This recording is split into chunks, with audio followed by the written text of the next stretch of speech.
Friends, welcome to my channel. Today I am explain a Korean drama जिसका नाम है let me introduce हर। इसमें हमारी एक फीमेल लीड है और दो मेल लीड है। हमारी स्टार्टिंग जो होती है हॉस्पिटल से होती है, जहाँ पर कि हमारे ने फीमेल लीड को दिखाया जाता है जिसका नाम सिन ह्यून सो होता है।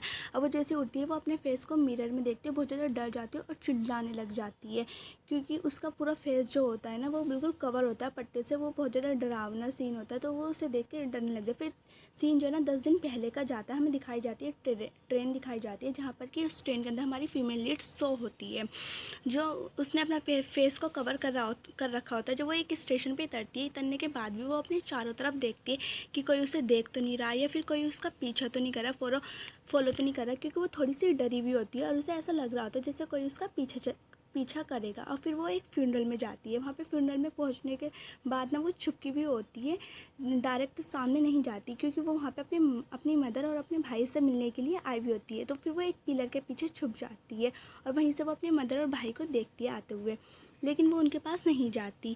एक गुंडा होता है जो कि उसके मदर और उसके भाई के ऊपर उसने नज़र रखी हुई होती है, क्योंकि उसे लगता है कि वहाँ पे सो जरूर आएगी। वो उसकी मदर और उसके भाई की बातें सुनता है। वहाँ पे उसकी मदर और उसके भाई जो है ना कुछ बातें करते हैं कि कैसे 2 साल पहले सो जो है ना घर छोड़ के चली गई थी। अब वो गुंडा उनकी बातें सुनाता है, क्योंकि वो सोचता है कि यहाँ पे सो आएगी अपनी मदर और भाई से मिलने के लिए। सो वहीं छुपी होती है, वहीं एंट्री होती है हमारे मेल लीड की, जिसका नाम कांगवू होता है। वो एक हैंडसम गाय होता है, वो भी एक फ्यूनरल में आया हुआ होता है। वो उसकी जो गर्लफ्रेंड होती है, एक्स गर्लफ्रेंड, उसकी मदर की डेट हो चुकी होती है, उसमें आया हुआ होता है। तो वो उससे मिलने के लिए जाता है उस फ्यूनरल के अंदर। वहाँ ये जो लड़की है इसका नाम छायांग है, जिससे कि हमारा जो मेन लीड है इसका ब्रेकअप 7 साल पहले ही हो चुका था। वो इससे यहाँ पे सिर्फ ये कहता है कि तुम अपनी हेल्थ का ध्यान रखना, बस इतना कह के वो यहाँ से जाने लग जाता है। लेकिन जो छायांग होती है उससे कांगू से कुछ बातें करनी होती है, लेकिन वो उसकी बातें नहीं सुनता, इग्नोर करता है और चलने लग जाता है। लेकिन छायांग जो होती है कांगू का पीछा करती है, क्योंकि उसे उससे कुछ कहना होता है। वो उससे ये कहती है कि वो अपने पति से भी डिवोर्स ले लेगी, क्योंकि उसने शादी कर ली होती है। वो डिवोर्स लेने की बात करती है, लेकिन कांगू कहता है जो भी हमारे बीच था वो सब 7 साल पहले ही ख़त्म हो चुका है, अब हमारे बीच कुछ नहीं है। ये सब कह के वो चला जाता है। फिर हमारी फीमेल लीड दिखाई जाती है, जो कि अभी तक पिलर के पीछे ही चुपकी हुई होती है। फिर वो सोचती है कि वो जो गुंडा है वो वहाँ से चला गया है, तो वो थोड़ा थोड़ा देख के इधर उधर, और फिर वो अपनी मदर और भाई के पास जाने की कोशिश करती है। लेकिन जैसे ही वो जाने के लिए तैयार होती है तो वो देखती है जो वो गुंडा है वो स्टेयर के ऊपर खड़ा हुआ उसी को देख रहा है। और जैसे ही वो गुंडा देख लेता है तो हमारी जो फीमेल लीडर सो वो बहुत ज़्यादा डर जाती है उसे देखने के बाद।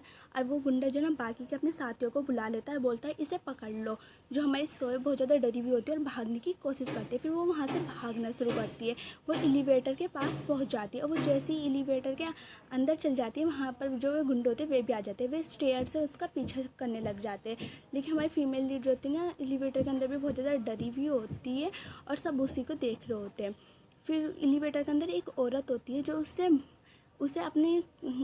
कुछ बातें कहती है, और फिर उसे अब कहती है कि वो वहीं काम करती है वो औरत, और उसे अपना कार्ड देती है और चल जाती है। जो वो हमारी फीमेल लीड सो है वो उस कार्ड को अपनी पॉकेट में रख लेती है और उस औरत की बातों पे ज़्यादा ध्यान नहीं देती। फिर वो जो है ना एलिवेटर से बाहर निकल जाती है और इधर उधर देखती है। वो पार्किंग लॉट में होती है इस टाइम पर। वो पार्किंग लॉट के इधर उधर देखने के बाद कि यहाँ पे कोई उसका पीछा तो नहीं कर रहा है या कोई गुंडा तो नहीं है, तो वो वहाँ से जाने लग देती है। जब भी वो गुंडा आके उसे पकड़ लेता है, उसे पकड़ने के बाद उसे बोलता है कि अब तो मेरे साथ नहीं, ये चूहे बिल्ली का खेलना बंद करो, क्योंकि अब मैंने तुम्हें पकड़ लिया, मैं तुम्हें जान से मार दूंगा। लेकिन इतने में हमारी फीमेल लीड होती है सो वो उस पर हमला करती है और वहाँ से भागना शुरू कर देती है। वो उसे मार के भागने लग जाती है। वो जो गुंडा होता है वो बहुत तेज चिल्ला रहा होता है। इसकी आवाज़ सुन के जो उसके बाकी के साथी थे वो भी आ जाते हैं। सीन शिफ्ट होता है और हमारे जो मेल लीड होता है वो कार में बैठा हुआ सारी बातें याद कर रहा होता है जो जो उसे अभी भी छायांग ने कही होती है। वहीं पे हमारी फीमेल लीड भी होती है पार्किंग लॉट में। वो उसकी कार के पास जाती है, हमारे कांगू की कार के पास जाती है और कहती है उसकी मदद करे, क्योंकि कुछ लोग उसका पीछा कर रहे हैं, अगर उन्होंने उसे पकड़ लिया तो वो उसे मार देंगे। जो हमारा कांगू होता है वो थोड़ा हैरान होता है। फिर वो देखता है कि आसपास बहुत सारे लोग हैं उसे ढूंढ रहे हैं। जैसे वो गुंडा होता है वो अपने उनको ऑर्डर देता है कि जाकर उसे ढूंढो, वो यहीं कहीं होगी। वो सारी कार में चेक करने लग जाते हैं। फिर जो हमारी सो होती है वो कांगू से कहती है कि वो जल्दी से कार स्टार्ट करे, वरना वे उसे जान से मार देंगे। ये सब देखने के बाद कांगू अपनी कार को स्टार्ट कर देता है। फिर वो गुंडे भी देख लेते हैं कि वो चली गई है, तो वो बोलता है उस कार का पीछा करो, तो वे उस कार का पीछा करने लग जाते हैं। और जो कांगू होता है वो कार को बहुत ज़्यादा स्पीड में कर देता है, क्योंकि वे जो गुंडे होते हैं उनका पीछा कर रहे होते हैं कंटिन्यूसली। तो वो भी बहुत तेज़ बहुत स्पीड में कार चला रहे होते हैं। फिर गुंडे भी बहुत स्पीड में। कुछ देर तक यही कार का सीन दिखाया जाता है, उनकी रेसिंग फाइट होती है एक तरीके से ये। फिर वे देखते हैं कि उनके पीछे अब कोई नहीं आ रहा, तो वो अपनी कार जो होती है नॉर्मल स्पीड में कर देते हैं। फिर जो कांगवो होता है वो देखता है जो सो है उसके हाथ से बहुत ज़्यादा ब्लीडिंग हो रही है, क्योंकि गुंडे को मारते वक्त उसके हाथ पे चोट लग जाती है। वो एक मेडिकल स्टोर पे से दवाई लेने जाता है।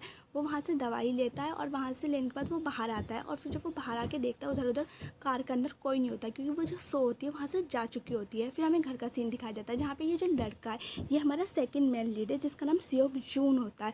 जहाँ पे आके हमारी जो फीमेल लीड है वो रो रही होती है और कुछ बातें करती है। फिर जो सीन शिफ्ट होता है, हमारा जो मेन लीड होता है कांगवू से मार्केट में दिखाया जाता है। वो अपने फ्रेंड से मिलता है जी यंग से और कुछ बातें करता है। वहाँ से वे कुछ सामान खरीदते हैं और वहाँ से जाने लग जाते हैं। फिर सीन शिफ्ट होता है, हमें फ्यूनरल का सीन दिखाया जाता है, जहाँ पे इस छायंग से मिलने एक लेडी आई होती है। इसका नाम जायंग होता है। ये इसे एक गिफ्ट देती है और कहती है कि वो उसकी कंपनी में आके जॉब करे। वो उसे ये ऑफ़र देके चली जाती है, और जो हमारी छायंग है इसी बारे में सोचती रहती है। यहीं पे हमारा जो एपिसोड होता है, एपिसोड का पार्ट 1 ख़त्म हो जाता है।